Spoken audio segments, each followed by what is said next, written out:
Prophet Yaqub, he went through severe depression, grief, subhanAllah. Losing, lost a son. I mean, he probably thought he died. So Allah mentions in the Quran, even though he was a prophet, yet he also experienced grief.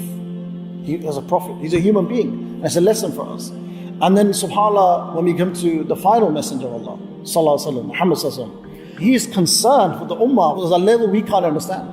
He had so much empathy. He could not, and as the ayah says, do not grieve yourself to death over them. His concern was so much that he also felt grief.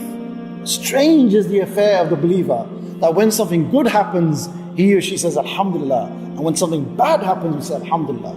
That is an amazing way of looking at life. That we cannot lose in any way.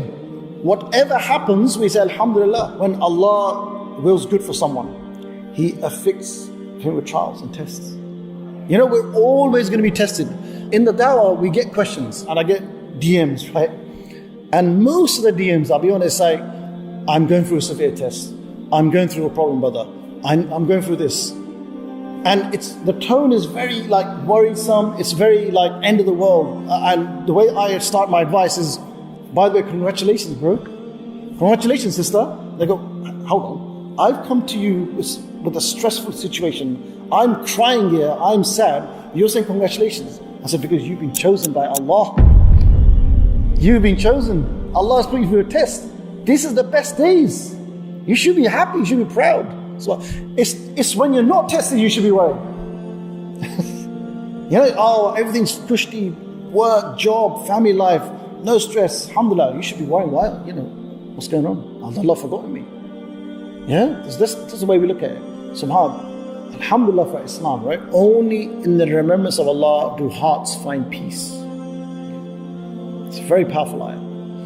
So that's something we need. If are we not all looking for peace at all times, brothers and sisters? Right? You call it happiness, but ultimately it's peace. Peace of mind, peace of heart, comfort. We're looking for that peace, that inward peace, right? And Allah subhanahu wa ta'ala, the creator of everything that exists, the creator of the heart, the creator of feelings and thoughts and emotions, He is saying, and you can't disagree with Allah. You think that by remembering wealth, or remembering cash, or your cars, or families, or fame, or power, that will give you peace. No. Remembering me. Remembering Allah. So how do we get that? There's so many ways, right? One thing is dhikr. Constant dhikr. And subhanAllah, with dhikr, there's different types of dhikr. Remembrance of Allah. There's the morning and evening afkar, as we say. Literally 10 minutes in the morning and 10 minutes in the evening. 20 minutes of your whole day. Right?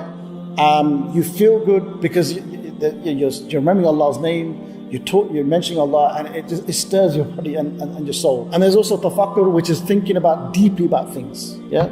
Just deeply contemplating. The other one is salah. Look, we all have to pray salah 5 times a day. Yeah? If I'm really honest, a lot of us see salah as a burden. How many of us thought about, I'm going to get my salah out of the way. Let's get the salah out of the way. What we need to do, brothers and sisters, is we need to look forward to the salah. Salah is supposed to be a connection with Allah, right? Isn't the salah the time when you think of all your dunya chores? It's true, isn't it? That's the time when you're supposed to be somewhere else. You're actually thinking about all the bills, and I've got to pay my VAT, tax invoices coming up, I've got to meet thingy for dinner. The reason that is because what we're saying, we don't understand what we're saying. When we're praising Allah and asking for guidance, the words in Arabic, we do not know. So let's make an effort of understanding the salah in a language we know. Salah is a time where you can converse and talk to Allah. You can pour your heart out. Look forward to the sujood. Look forward to your head on the floor. And after praising Allah, talk to Him. Talk to Allah. Complain to Allah. Talk to Him. Demand from Allah.